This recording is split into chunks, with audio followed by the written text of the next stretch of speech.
صحابہ گناہوں سے معصوم نہیں ہے، محفوظ نہیں ہے، گناہ بحیثیت انسان ہونے کے ان سے بھی ہوا ہے،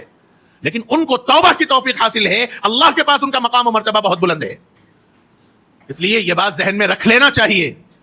کہ مقام صحابیت سب سے اونچا مقام ہے، اس سے بڑا مقام کوئی اور نہیں ہے۔ صحابہ سے محبت ایمان کا حصہ ہے،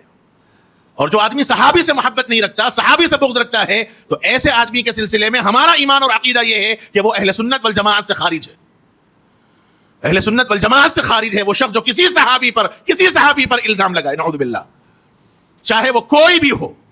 اپنے وقت کا کتنا ہی بڑا مقتدا، کتنا ہی بڑا محتدا، کتنا ہی بڑا عالم، اور اپنے وقت کا کتنا ہی بڑا مفتی زمانہ کیوں نہ ہو، اگر کسی صحابی پر کوئی انگلی اٹھاتا ہے اور رقیق حملہ کرتا ہے اور صحابیت کے ایمان اور ان کی صحابیت پر رد کرتا ہے، تو ہماری نگاہوں میں ایسا آدمی نہ صرف یہ کہ فاسق ہے بلکہ اہل سنت والجماعت سے خارج ہے۔ ایک واہیات شخص، اپنے آپ کو بہت بڑا عالم کہلانے والا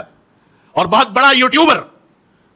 ابھی 2 دن پہلے میں نے اس کا بیان سنا، سیدنا حضرت امیر معاویہ رضی اللہ عنہ کے متعلق کہتا ہے کہ میں ان کو صحابی نہیں سمجھتا، العیاذ باللہ،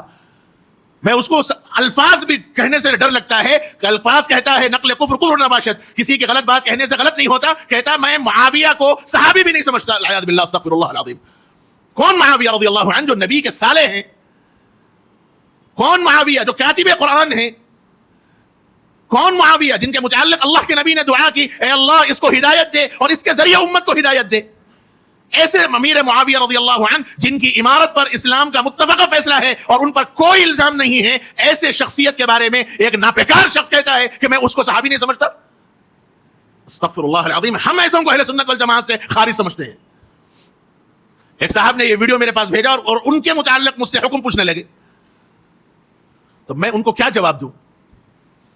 اور اس کے کچھ وقت کے بعد ہی میرے پاس ایک اور ویڈیو آئی جس میں حضرت مفتی خلیل احمد صاحب دامت برکاتہم اور بھی شیوخ جامعہ نظامیہ کا بیان ہے اسی آدمی کے متعلق۔ میرے پاس وہ ویڈیو بھی آئی، میں نے وہی ویڈیو ان کو سینڈ کر دی کہ امت کا اتفاق ہے اس مسئلے پر، صحابیت پر کوئی انگلی اٹھائے سوال ہی نہیں کہ ہم اس کے متعلق کوئی صحیح عقیدہ رکھیں۔ اس لیے میرے بھائیوں یہ ذہن میں رکھ لینا چاہیے، سیدنا حضرت امیر معاویہ رضی اللہ تعالی عنہ بہت بڑا مقام ان کو حاصل ہے، صحابیت ان کو مقام حاصل ہے، اللہ کے نبی کے سالے ہیں، اللہ کے نبی کے سالے ہیں، اللہ کے نبی سے ان کی قرابت ہے، قرآن کے کاتب ہیں، کاتب وحی چند صحابہ تھے، جب بھی کوئی وحی نازل ہوتی اللہ کے نبی ان صحابہ میں سے جو اویلیبل ہوتا، جو وہاں دستیاب ہوتا، ان کو بلاتے اور قرآن کی وحی لکھواتے۔ حضرت امیر معاویہ رضی اللہ عنہ بھی اس میں سے۔ یہ الگ بات ہے کہ جو خلافت راشدہ جس کی پیشن گوئی اللہ کے نبی صلی اللہ علیہ وسلم نے فرمائی، اس میں وہ داخل نہیں ہے، الگ بات ہے، لیکن جب حضرت حسن رضی اللہ عنہ نے ان کے ہاتھ پر دستبرداری اختیار کر لی خلافت سے، اس کے بعد وہ متفقہ طور پر سارے مسلمانوں کے امیر طے کر دیے گئے، اور ان کے 10 سالہ دور کے اندر کوئی اختلاف نہیں، کوئی لڑائی نہیں، کوئی چیزیں نہیں، اسلام غلبے کے ساتھ پھیلتا رہا۔ بقیہ وہ ایک بڑا مسئلہ کہ یزید کو انہوں نے اپنے طور پر نامزد کیا، یہ ایک الگ ٹاپک ہے، وہ ایک ایسی ٹاپک ہے کہ اگر میں وہ سیرت آپ کے سامنے بیان کروں تو اس کے واسطے 2-4 دن چاہیے مجھے۔ کبھی پس منظر سمجھنا چاہیے، صرف یوٹیوبر آدمی کے اوپر یا سوشل میڈیا کے بیانات کے اوپر اپنا اعتماد کر لے کے، یقین کر لے کے ایک اپنی رائے قائم کر لینا، یہ عقل مندی کی بات نہیں ہے۔ اس لیے سیدنا حضرت امیر معاویہ رضی اللہ عنہ صحابی رسول ہیں،